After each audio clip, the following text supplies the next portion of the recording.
Warning: this experiment produces flames. Fire safety protocols must be in place. Greetings, fellow nerds. Another very simple video before we go back into some higher level stuff. We're going to use potassium permanganate to make fire without matches. Now first a word about potassium permanganate itself. This is one of those weird reagents that's either very easy to find or very hard to find depending on where you live. Only recently did I find a domestic source, and it's the regenerant for green sand-based water filters. I've included a link in the video description. Now potassium permanganate is a very powerful and reactive oxidant. It's so reactive that it can set fire to things even without matches or initial startup. The most famous textbook reaction for this is potassium permanganate and glycerol. Just mix them together and step back. And there it goes. I hear some campers like to use this as a fun way to start a fire when matches and lighters are just too pedestrian. Now another fuel that works well with potassium permanganate is brake fluid.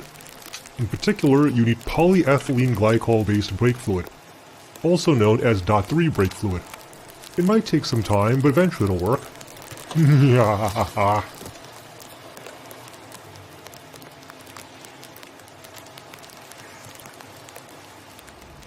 Now you might recall in a previous video, I reacted brake fluid in pool chlorine and was able to generate fire that way.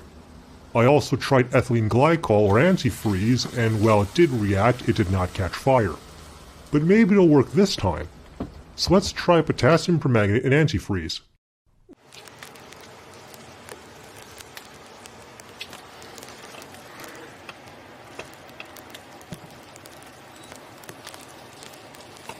Looks like potassium permanganate succeeds where pool chlorine failed. I'm actually quite surprised. Now you might be asking, does potassium permanganate ignite more common fuels like naphtha, gasoline, or diesel?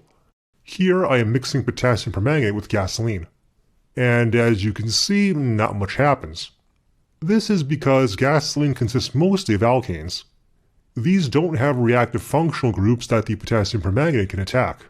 Although my friends that try this say their gasoline did react after a while, so I guess maybe it depends on the additives in the gasoline as well and might vary depending on region. Anyway, we can still force the reaction forward by dripping in some concentrated sulfuric acid. Sulfuric acid reacts with potassium permanganate to produce manganese heptoxide. And there we go, the reaction is very quick. Manganese heptoxide is an extremely powerful and reactive oxidizer, even more so than potassium permanganate. So it can react with alkanes directly. It'll also destroy human flesh quite easily, so be extremely careful when doing this experiment. Now it's so reactive that it'll even ignite mineral oil. So here I am with a new mound of potassium permanganate, and here I'm soaking it with mineral oil. As you can see, nothing happens. But when we add in sulfuric acid to make manganese heptoxide, ooh, and there we go. Now it's not burning that much because the temperature of the oil is below the flash point, so we cannot sustain a flame. But the manganese heptoxide is igniting small portions of it nonetheless. If we want a sustained fire, we need to heat the oil above its flash point. Now moving on, I tried to react the potassium permanganate with ethanol. Interestingly enough, nothing happens. The permanganate just seems to dissolve. If it's reacting very slowly. I tried dripping sulfuric acid and the reaction does occur, but the ethanol seems to boil away before it has a chance to ignite. The solution is simple enough. First we add sulfuric acid to the potassium permanganate to produce concentrated manganese heptoxide. Then we add the ethanol. The extremely reactive manganese heptoxide heats up and ignites the ethanol before it has a chance to boil away. Anyway, potassium permanganate has a huge number of uses, not just for starting fires, but I'll explore those in separate videos. Thanks for watching.